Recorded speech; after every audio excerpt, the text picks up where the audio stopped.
According to General Hospital spoilers, Britt Westbourne rejects Jason Morgan's help in Dalmatia because she cannot leave her supply of miracle pharmaceuticals behind.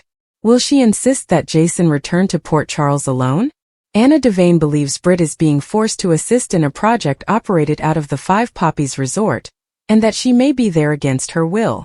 Jason heads to Dalmatia, determined to get to the bottom of this issue and save his love. Can Jason save Britt? Jason eventually arrives at the resort, but his next movements are confined by forces beyond his control. Britt is receiving miracle medications for her assistance in deciphering top-secret lab data. On the August 11th episode, Pascal placed Britt's medication in the lab so she could work inside. Apparently, if Britt fails the assignment, her medications will no longer be available to her. Britt is in deep trouble. The prescription appears to be for Huntington's disease, and Britt requires it to function normally. She explains to Jason that she cannot simply leave town. Jason's mind goes into overdrive as he tries to find out how to save the day. Will Jason and Britt grab the wonder medication and flee Europe? Jocelyn Jackson Vaughn, WSB agents, might potentially help Britt escape. This week, it appears that a series of events will culminate in this mystery tale. Whatever happens, Britt will need to return to PC at some point, and we're banking on Jason to handle everything. But before that, anything can happen, including an unexpected death. Is Vaughn in danger? According to Explosive General Hospital spoilers, Jason and Britt's reunion will be full of unexpected twists and turns, danger and intrigue. You do not want to miss out on all of the exciting events this week. General Hospital spoilers indicate that a preview clip has been published for Thursday, August 14th, 2025. In today's episode, fans may anticipate Sonny Corinthos to make a sacrifice for the mayor. Meanwhile, Curtis Ashford has sent an invitation. Also, Dante Falconeri makes a proposal to Brooke Lynn Quartermaine. Continue reading and let's discuss what's coming up on the ABC soap drama. Dante Falconeri's proposition. Let's start with Dante, who visits Brooke Lynn. They're both struggling to deal with Gio Palmieri's refusal to work with either of them. Dante will now have a proposition for his former flame. The detective would advise that they form a team to investigate Gio. Harrison Chase bonds while Dante and BLQ deal with the Gio situation. Harrison Chase devotes more attention to Willow Tate. The nurse will be in the park, probably crying after being sent home from work for slapping Lucas Jones. The detective could remind Willow that he believes in her. Willow appreciates the kind sentiments, regardless of what he says. Drew Kane's decision. General Hospital spoilers for Thursday, August 14th state that the preview footage also features Drew Kane. The congressman has chosen to punish Scout Quartermaine by separating her from her entire family. Drew intends to move them to DC as soon as feasible. However, the published spoilers reveal that Molly Lansing Davis makes a plea to Drew. However, it appears that he will not care. Drew only cares about having complete control over everyone and everything. He did not appear to bother that his own daughter did not want him to be called. Clearly she is depressed, lonely and bewildered. Why leave her with staff when Sam McCall's family is right there, ready and willing? Sonny Corinthos' sacrifice. Sonny pays a visit to the mayor's office. Laura Collins is taken aback in today's episode preview when she learns that Sonny is sacrificing his own security squad for her. Curtis also has an invitation for Portia Robinson. While it appears to be a pleasant romantic moment, something is about to go wrong. Curtis may be working on his marriage right now, but I'm wondering how long before Portia lies to him again. Which narrative are you most looking forward to witnessing on Thursday, August 14th, 2025? Share your opinions in the comments area below. Keep watching ABC soap operas to find out what happens next. Jason remained there, his countenance enigmatic, but his eyes revealed a spark of hurt that he couldn't hide. Britt had just said the words he hadn't expected to hear, and for a moment, it felt like the world around them had stopped.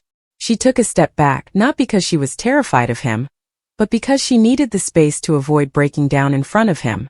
Her voice had been steady when she replied no, but it had taken all of her strength to say it without trembling. Jason's quiet felt heavier than any debate could have been. He didn't push or question, simply stood there, as if attempting to digest what had just occurred. Britt, knowing his tendency to wait things out, decided she couldn't allow the silence become oppressive. It's not that I don't care about you, she replied softly, her gaze set on a place just beyond his shoulder. I'm not saying I don't want more. Jason remained cool as he said, I can't.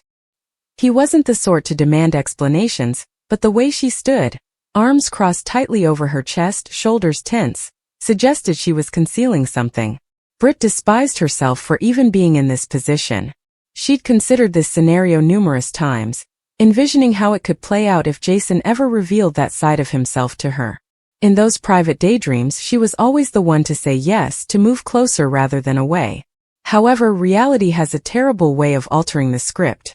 In the weeks running up to this, she received news that changed everything. She'd kept it to herself, believing she could cope with it on her own, but as she got closer to Jason, it became more difficult to conceal the truth. Still, she couldn't stomach the thought of burdening him with it, especially given how much he already bore. Jason finally spoke, his tone low and almost cautious. If you're trying to protect me, you don't have to. His comments were simple yet powerful. Britt's gut nodded as she realized he meant it, and a part of her wanted to throw herself into his arms and let him help shoulder whatever she was carrying. But she had witnessed what happened to Jason's closest friends, how his life, enemies, and duties could swallow them whole. Even if her motivations weren't solely for him, she didn't want to put herself in a position where she'd need him to pick up the pieces when things went wrong. She shook her head, unwilling to meet his gaze.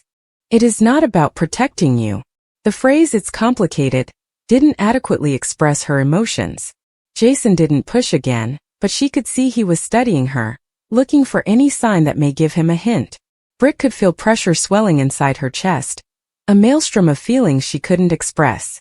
She wanted to tell him everything, that she'd been diagnosed with a degenerative ailment that would gradually strip her of her mobility and independence, and that she didn't want him to see her slowly fade away. But she couldn't face the prospect of seeing pity in his eyes, of having him modify his attitude toward her. Instead, she toughened her voice despite her broken heart. You deserve someone who can be there for you without worrying about a ticking clock. Jason frowned but did not interject. She took a long breath, attempting to calm herself. I don't want to start anything I can't complete. Not with you. He could sense the finality in her tone, which bothered him more than he anticipated.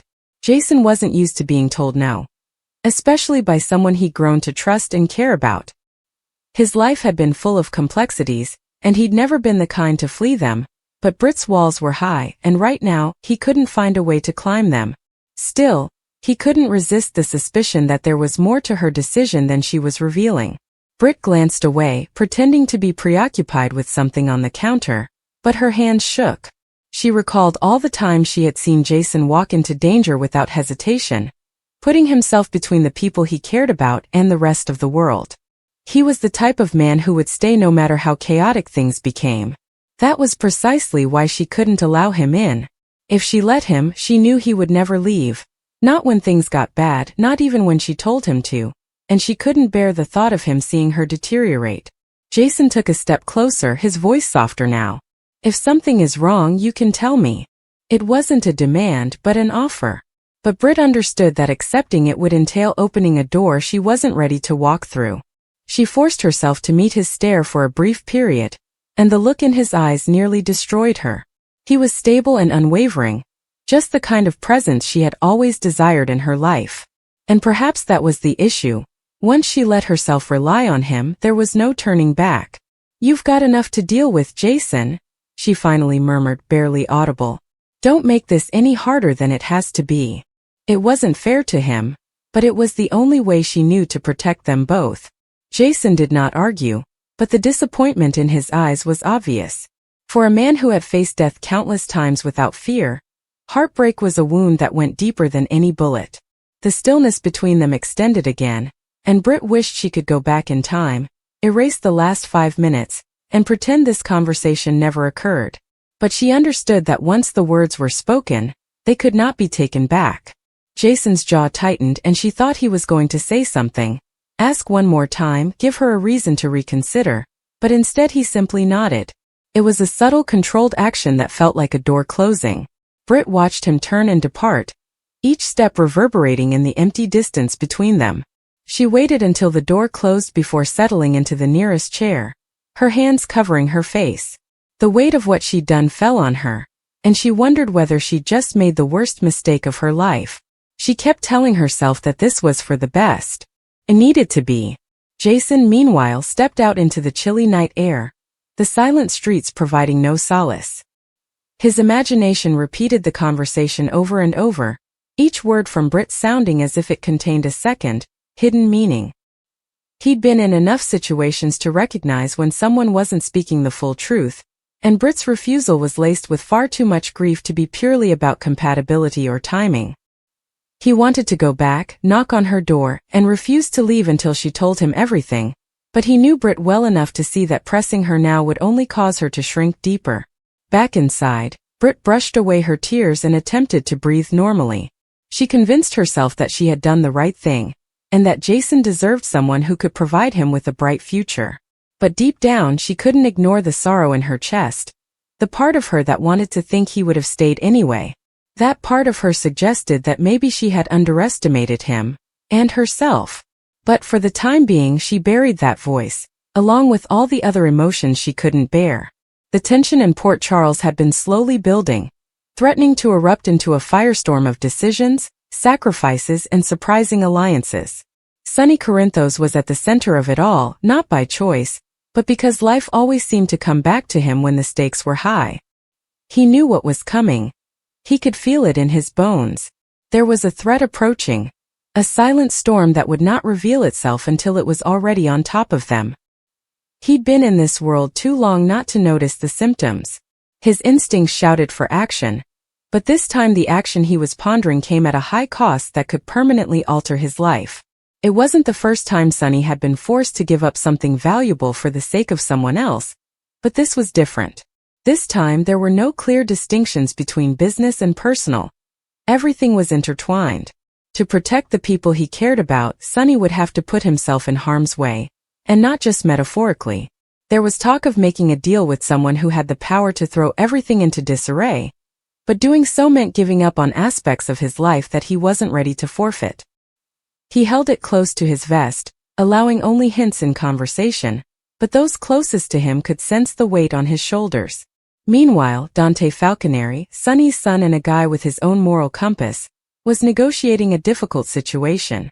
His relationship with Sunny had gone through so many ups and downs that it felt like they were standing on opposing coasts, waving to one another over an unstable bridge. But this time something unexpected was bringing them together. Not just their genetic ties, but their mutual instinct to defend. And in that space between duty and family, Dante and Brooklyn Quartermain discovered common ground in unexpected ways. BLQ had a personal stake in the unfolding scenario.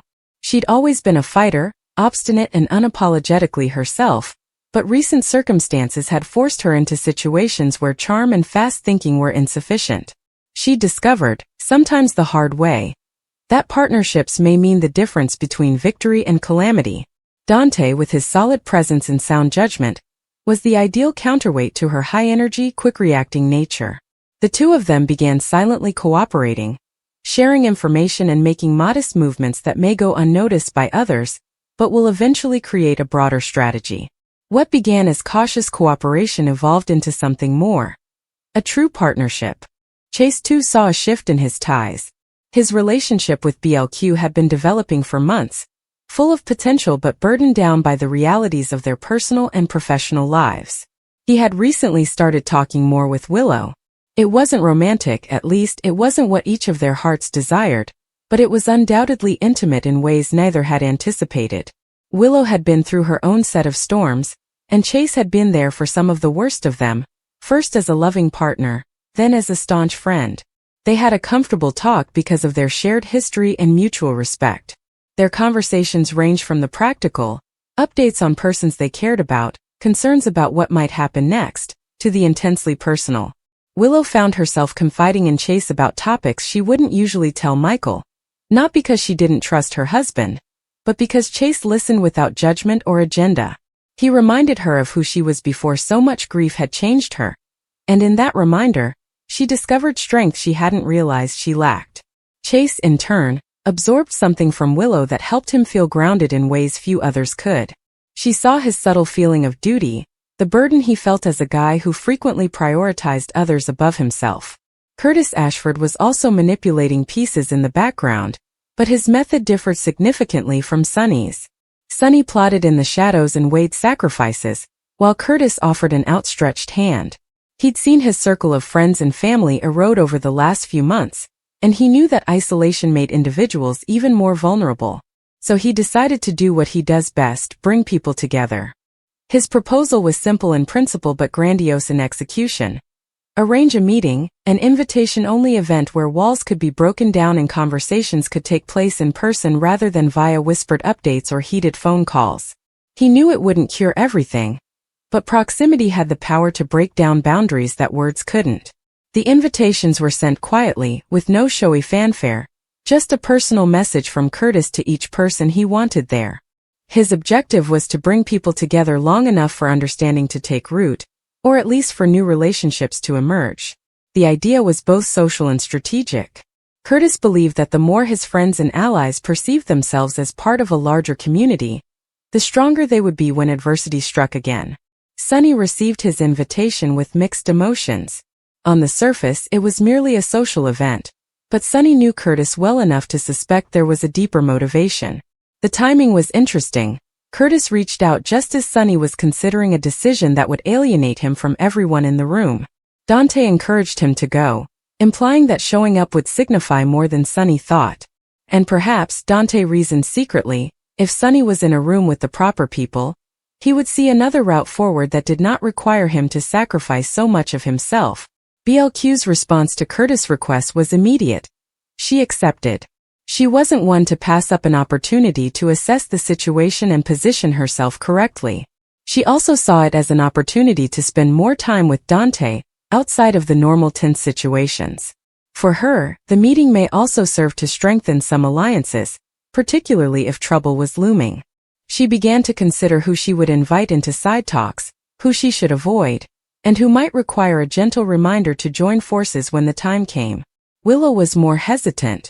Given everything else on her plate right now, the prospect of attending a social gathering seemed daunting, but Curtis' personal touch in the invitation persuaded her to reconsider. He wasn't asking out of obligation. He really wanted her there. Michael pushed her to go, saying it would be beneficial for her to be around people who cared about her. Willow was still unsure whether she was prepared to deal with all of the undercurrents that were going to swirl in that room. Chase stepped in, giving a simple solution.